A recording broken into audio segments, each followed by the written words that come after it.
Hello, and welcome to another exciting episode of the Comic Book Chronicles.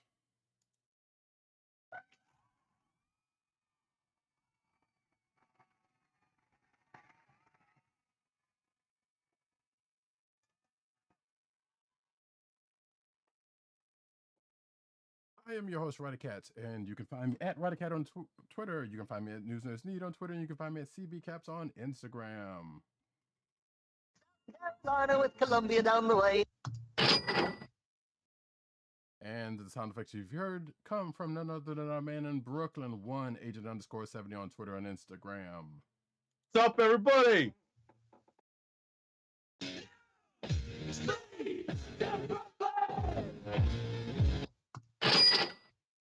Yo, and you can find this here podcast on the Cold Southern Podcast Network. That's cspn.us. Do it today. You can also find us on your podcast perusal place of choice, whether it be Google Play, Apple iTunes, aka Apple Podcasts, Spotify, or the Cold Slither Podcast Network. On Spotify. Yeah, SoundCloud. That's what I said. You can find us normally recording every Thursday night, with the exception of tonight, obviously, for reasons we'll get into. And we've already gotten into, but normally on Thursday nights at 9:30-ish p.m. on the YouTube channel of The Click Nation and twitch.tv/Comic Book Chronicles. So yeah, if folks don't know, we are recording on, or if you're watching us live, you know that we are recording on a Saturday night. Because Eternals came out this weekend, Marvel's Eternals to be specific, in case you really didn't know. And Agent 70 saw it Thursday night, when we normally record, and I just saw it earlier today on the day we recorded. So we are about to go into a discussion on it, spoiler free. Spoiler free, but we're still gonna ring the spoiler bell. Yeah. So be prepared if you are not interested in hearing even non-spoilery or lightly spoilery conversation on Eternals, then you should cover your ears, do the la la la la la, or fast forward through our recording. In 3, 2, 1, incoming spoilers. Yeah, probably if you wanna jump ahead, probably go ahead another, let's say 20 minutes. We probably try not to go that just to be safe. But roundabout. Anyway, Yeah, just to be safe. Marvel's Eternals. First of all, I'm just going to go ahead and put it out here is that I enjoyed it. I'm going to let Agent 70 say his points about it because he made some very good points on Twitter and before the show about it. So I'm gonna let him start off, and I'm just gonna crib on some of that. Sure. I mean, my initial reactions were pretty strong. I enjoyed the movie, and I ended up watching it with a fairly decent-sized group of people of varying, who had varying levels of comic book knowledge and comic book history, and ultimately, we had very differing opinions, and I could sort of understand where some of the criticisms lay, amongst the movie critics that have been kind of giving, mediocre to less than glowing reviews of the movie in their reviews, and these being accumulated on the Rotten Tomatoes website. So I sympathize with some of their points, but ultimately, my my stance is this: what Chloe Zhao gave us was not a formulaic MCU movie. It's not what we were used to.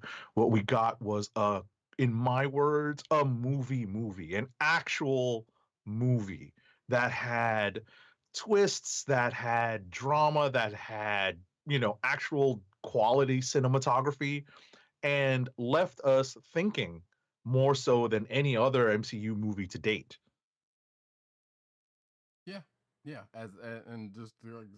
Yeah, and I agree with his sentiments on that. And like I've said, like I saw it by myself, which sadly I anytime I go to the movies, I'm usually, especially if it's a Marvel movie, I'm usually seeing it by my. This is probably one of the few times I wish I had seen it with some other people, but not for the reasons of the Mhm. movie itself, as Agent 70 already knows. But and if you follow me on Twitter, you kind of already know. But that's beside the point. Right. Um, I literally just found this out because I had been away from Twitter all day today and right. had not taken a look at Roddy Cat's feed. And I would definitely recommend anyone who wants to catch up on Roddy Cat's misadventures in the movie theater take a look at his Twitter feed. That's at Roddy Cat, Yeah. RODDYKAT. It was very much not sweet, but nevertheless, as far as the movie is concerned, though, yes, I agree with Agent 70 that it was a movie. I, in some part, as I said earlier, it's kind of the most Marvel movie without, as Agent 70 said, without even being formulaic. Right. So it manages to make a nice balance, I believe, in the two uh very well, I believe. And this is not cap or anything like that. Like, no, it's just a this is a good it's a beautifully shot movie, and it's a little pace for some people's taste, I believe, but and it is relatively lengthy. But most of them have been. Right. It's a, you know what? I don't even know if it was a slow pace. No. Rather, I thought it was a different pace Right. because there's a lot of story to tell. It's a lot of movie.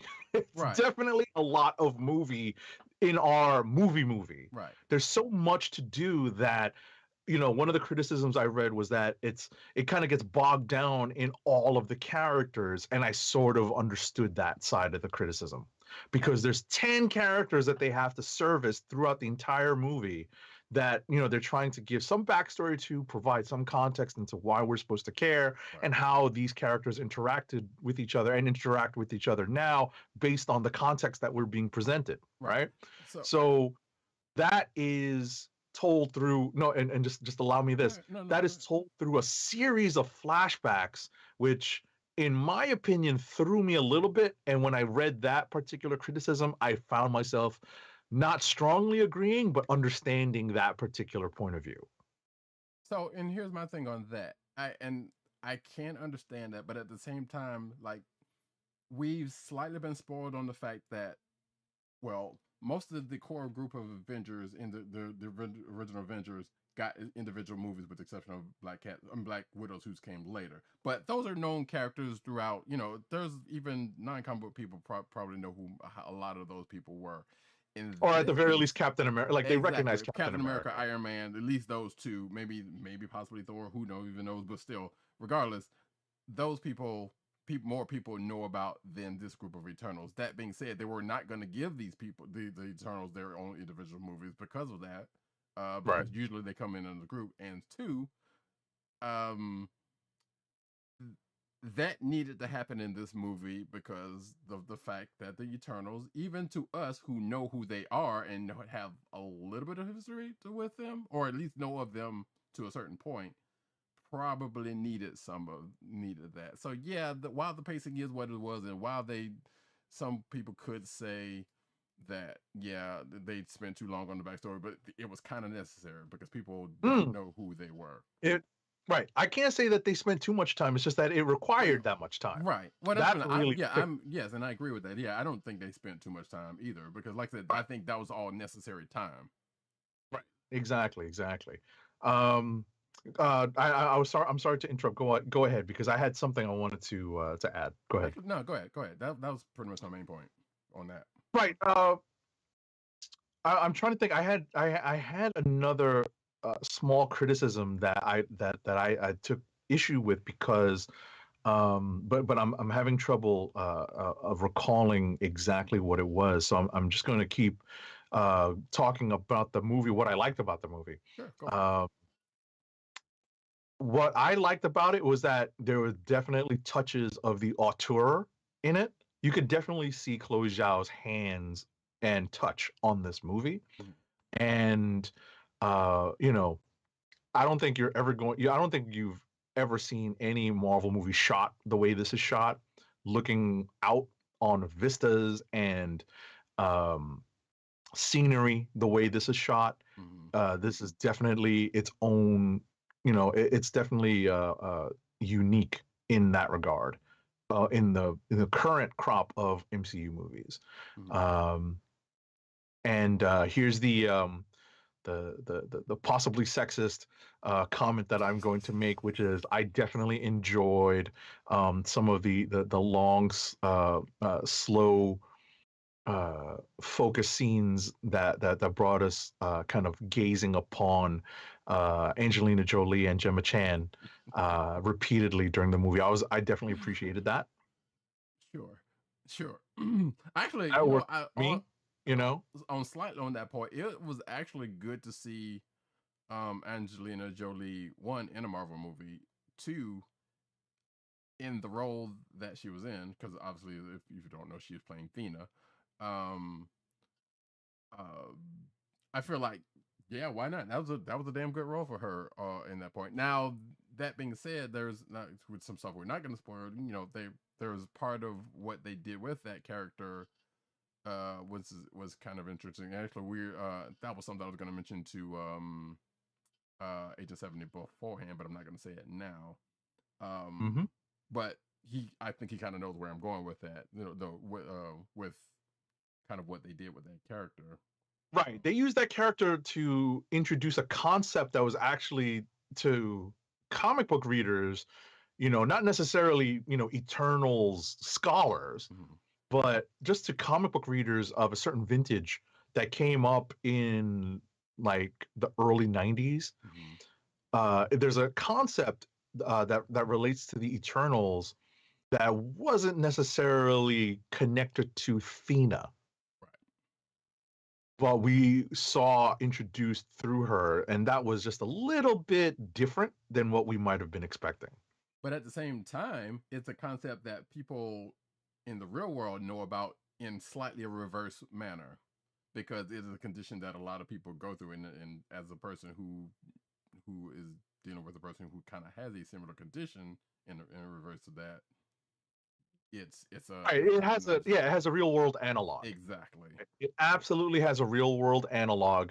But this condition also relates to one of the characters that is kind of a background character at this point, just kind of introduced.